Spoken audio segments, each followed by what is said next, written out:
Magandang araw po sa inyong lahat. Welcome po ulit sa akin garden. Ngayon ay ipapakita ko sa inyo ang aming mga tanim na talong. So ayan guys, yung talong namin. So yan ay ako ay magdidilig dyan. Kasi nga wala kami talagang as in talagang ulan dito. Tingnan nyo guys naman yung sa kabila Talagang tuyo-tuyo yung lupa doon. May mga tanim doon sa kabila. Yun ay puro mani naman. So dito, ang importante sa amin yung talong kasi namin. So ayan, ako ay nagpapala para maano yung lupa at madiligan lahat yung aming talong dyan. Maliit pa lang po ang mga talong namin at hindi pa sila namumunga. So tingnan nyo guys, kaya pinatubigan namin yan para abunuhan namin mamayang hapon. So yan guys, ako ay may ako dyan, boots kumbaga. Yun yan, boots ko yan sa tinanggal ko at hindi kaya talaga magbuta dyan. So ayan, inaayos ko yung hose dyan. Kasi tingin nyo guys, ayan yung hose nya. Ganyan lang ako magdilig. Ayan. Ang taga-picture ko dyan ay ang aking pamangkin. Kaya tinuturuan niya kung paano dyan. Yun na yun. Tignan nyo guys, ang lambot-lambot na ng lupa dyan. So, maliliit pa lang ang mga talong namin at hindi pa sila namumunga. Kaya, mas kailangan nila ng tamang pag-aalaga. Lalo na ngayon kulang ang ulan sa aming lugar. So almost hindi lang 3 months na hindi umuulan sa amin. Kaya dito pati mga mais, mga palay, grabe as in talaga. Wala kaming ulan dito. Pati tabako. Alam nyo guys, yung mga mais dito, kawayo yung mga farmers dahil wala nang inutang pa nga nila yung mga bini, mga abono. Yun ang masakit. Masakit na masakit talaga. Plus interest pa. Mahirap na nga, lalong naghirap. Kaya nakakaawa nga naman yung mga farmers dito kasi siyempre yun lang ang inaasahan nila. Kailangan talaga namin ng ulan dito. Yung mga ibang lugar, umuulan ang mga lugar nila. Umuulan ang mga lugar nila. Parang ibang world sila. So, sana naman at ay bigyan kami ng Lord ng blessings na umulan. So, yan, napapatubig kami. Yung pagpatubig na yan, siyempre, kailangan mo rin ng gas. Magastos naman din. Habang nagpapatubig ako dito, pinapala ko rin ang lupa. Sa gilid ng mga taniman, ganun, magagawa ng maliliit na kanal na siya ay dadaanan ng tubig. So, ayan guys, so, tignan nyo. Yan. Yung pinapala ko yan, yung yung hindi naman siya as in talagang yung damo. Ayan ay ginugulay din yan. Kaya lang matinik. Ang daming tinik niyan. Ang tawag dyan is kwantong. Kwantong na hinahalo din yan sa munggo, salad. Kaso lang malalaki na kasi sila. Kaya kailangan talagang tanggalin. Diba? Tingnan nyo guys. Sipag-sipag ko dyan. Pala lang ako ng pala. Pero nakakapagod na rin. Pero nag-i-enjoy lang din ako dahil sa tubig. Ang mahirap lang yan dyan. Yung baka matinig ako. Kasi nakapaapa ako dyan.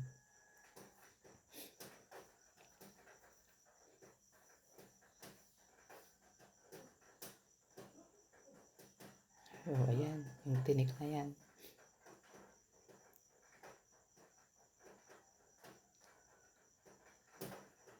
Mahirap kaya magtanggal ng ganyan kasi nga, siyempre pag natinik ka, wala, napakahirap pa naman tanggalin yan. Mahalaga ang paggawa ng kanal para makarating ang tubig hanggang sa pinakadulo na. Kasi dulo yan para maaanuhan yung talong namin.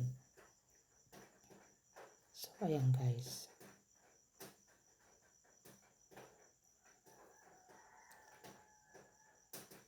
Sa ganitong paraan, lahat ng punla ay nadidiligan at walang maiiwan na tuyo. Habang unti-unting umaagos ang tubig, tinitingnan ko rin kung may bahagi ng kailangang pang-ayusin. Kapag may natatabunan ng kanal, inaayos ko agad para tuloy-tuloy ang daloy ng tubig. So ayan guys.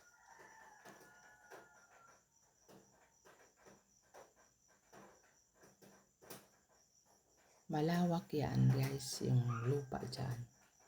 Kasi yung sa likod niyan ay puro mani yan.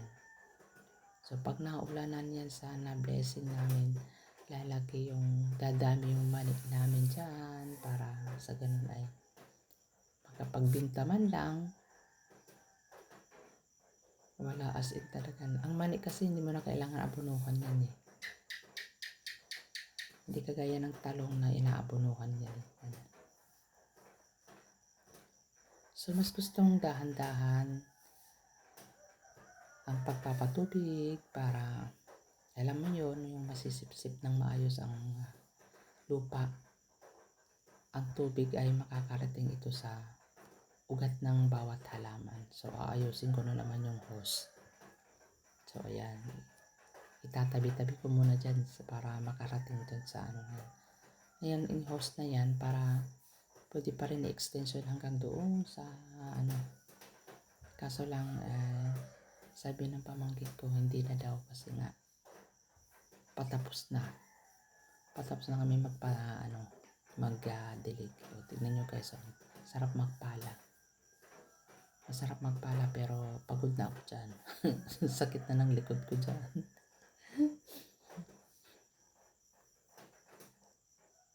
Na kayo pa tignan nyo guys. Sanay naman ako sa lupa kasi simula noong ako nang tinuturuan kasi kami ng magulang namin simula noong maliit pa kami. Although kahit yung buhay namin noon medyo okay, tinuturuan pa rin kami. So hanggang lumaki ako, tumanda ako, ay ganito na talaga ako. Pag hindi ako makahawak ng lupa, parang nangangati yung pa ako. Gusto kong magano talaga. Kasi nga, mas importante kasi yan na magtanim-tanim ka para may aanihin ka, di ba? Sana ay lumaki ng malusog ang aming mga talong at mamumunga ng marami sa mga susunod na linggo. So, although yung talong na yan namumulaklak na siya. Kasi yung talong na yan parang mo yun, yung parang native siya. Ganun. Mayroon na siyang maliliit na bulaklak. So maraming malulusog ang aming mga talong at mamumunga ng marami sa mga susunod na linggo. Kailangan lang talaga ng tiyaga at tamang pag-aalaga araw-araw.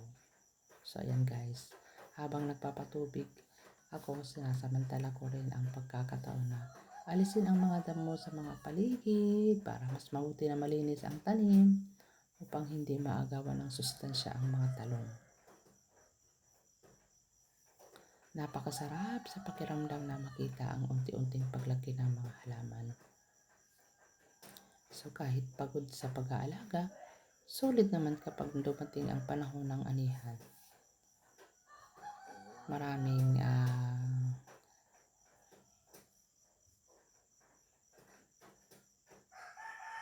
so ayan, patapos na ako dyan. Tingnan nyo guys nga naman.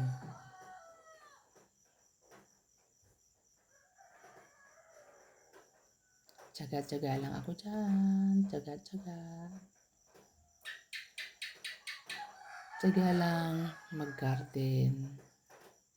Para kumita. Ganon.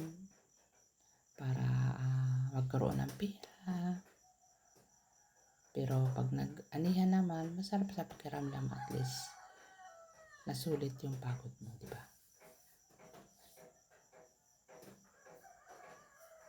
So, ayan guys, yung ating sasakripisyo dyan sa sa ating pagbubungkal, pagpapatubig. So, yan guys. So, maraming salamat po sa inyong panonood.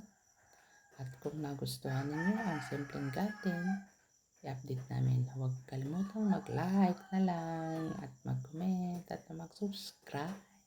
Subscribe para samahan ninyo kami sa paglaki ng aming mga talong hanggang sa mamumunga na sila.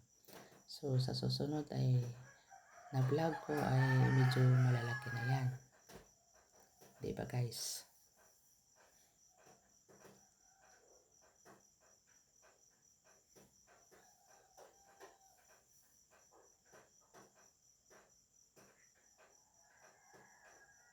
Ayan yung tingnan nyo guys yung tubig niya. Oh. Ayan oh. Diba parang ano na siya. Oh, bumabaha-baha na siya.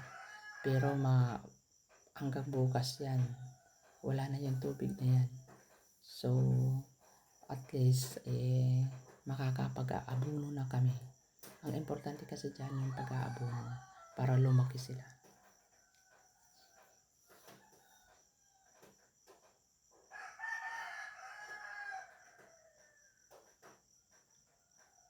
Continuous pa rin tayo sa pagpapatubig. Yan, inaanahan ko yung kanal niyan. Yan, tignan nyo guys. Yan. Pagod-pagod na rin ako dyan. Sabi ko, sige lang, tsaga-tsaga lang. Sobrang ko na dyan. Alam nyo guys, tanghaling tapat yan. Kung alam nyo lang. Nagpatubig kami, siguro dyan. Alas 11 ng umaga. So, yung alas 11 ng umaga ay parang alauna na rin. Dahil napakainit dyan. So, dito hanggang sa susunod na video na lang. At ingat po kayo lahat. At sana nagustuhan nyo yung aking share na video. At ingat po kayo lahat. At God bless you sa inyong lahat dyan. So, tapos na rin ako sa aking share na video sa inyo. So, salamat po sa inyong lahat sa share kong video. And bye-bye sa inyong lahat.